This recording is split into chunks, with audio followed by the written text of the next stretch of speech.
The circumstances of our arrival here in Southampton in May 1937 were quite extraordinary. We know that the British government at the time simply did not want us and gave us no help or support whatsoever. It would seem that the sympathies of that conservative government lay more with Franco's fascists than with the Republican government freely elected by the Spanish people. It was the revulsion following the destruction of Guernica by the German Condor Legion that caused a change of mind. However, if the British government did not want us, the same cannot be said of the British people, who gave us so much help and support. These people came from all walks of life, from the full spectrum of British society. I want to take this opportunity to express our gratitude to so many who did so much for us. What a task these people took on, to bring 4,000 children in one boatload and in such difficult circumstances to Britain. When I see photos of the bus children when we arrived, so many, so young and so tiny, I realized the humanity that motivated so many British people of the time. I feel privileged to have known so many of these wonderful people. Like many of us, I have been inspired throughout my life by such idealists.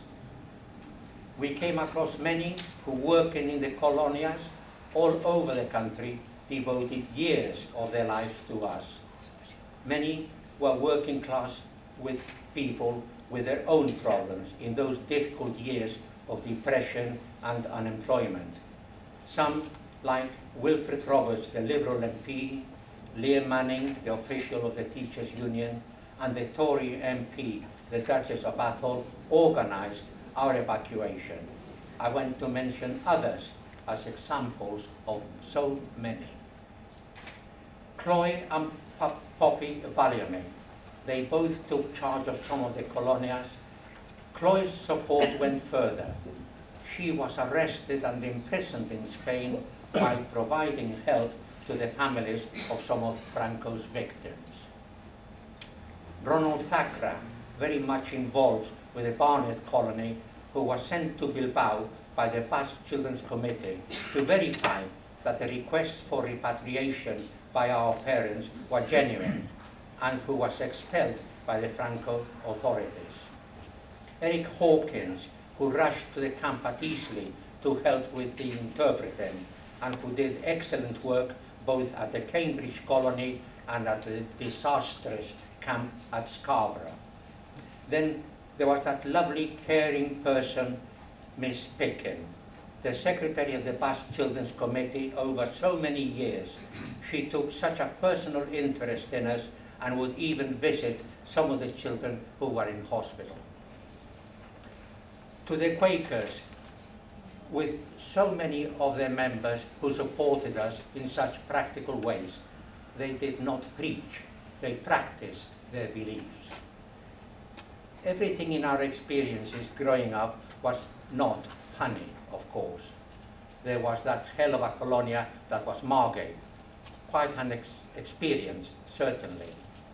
There were the difficulties of life during the Second World War, the long years of loneliness of growing up and having to fend for ourselves, still very young, without support of our families. Life was tough. Looking back, the interesting result of our experience is that what might have been a disaster for many of us brought out the best in us, and that we grew up to become independent and responsible citizens who have contributed have made a positive contribution to this society in this land. Thank you.